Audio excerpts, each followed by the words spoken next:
Assalamu alaikum wa rahmatullah. Wa alaikum salam wa rahmatullahi wa barakatuh. Amanya gange nze Fatima Nakingi. Mbere no kangulumira nazigo. Ekibuuzo kyange kyembuuza seeka. Bwemba mazofuna wuzu. Nenkwata ku mwana kale mu butali bugenderevu nenkwata ku mwana.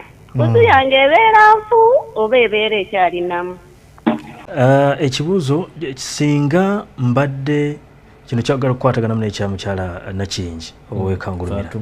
Singa mbadde maze okufuna wuzu nga waliwo bebi eyakoze obukyafu mu kiseera ekyo ekyokumulongoosa mbadde ne wuzu yange naye mu kiseera ekyo wuzu ebeera empeddeko kasita okwata ku bwereere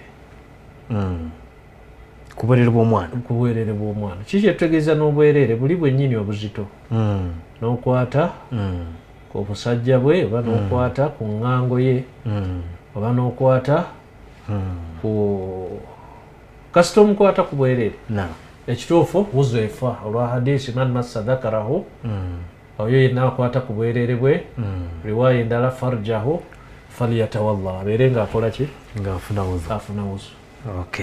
Man massa dhakarahu fal yatawalla hadisi yesinga obutuufu wa ashhar ate yesinga okwatiikirira eri banna hadisi okusinga hadisi egamba nti kirungo kuggwe n'olwekyo hadisi eyo eraga nti bw'okwata ku bwereere funa wuzu era kyekyali kimanyiddwa n'eri basahaba abasinga obungi nga Saad bin Abi Waqqas lumu omwana we yali amukwatidde Qur'ani agisoma ne yeetakula bwe yeetakula wansi n'amugala allaka masasta oyinza okuba nga okutteko n'amugaa nti ye n'amugaa idha fatawallah wa hadha fi muwatta'i Malik ebyo biri muwatta'i Malik genda ofune wuzu.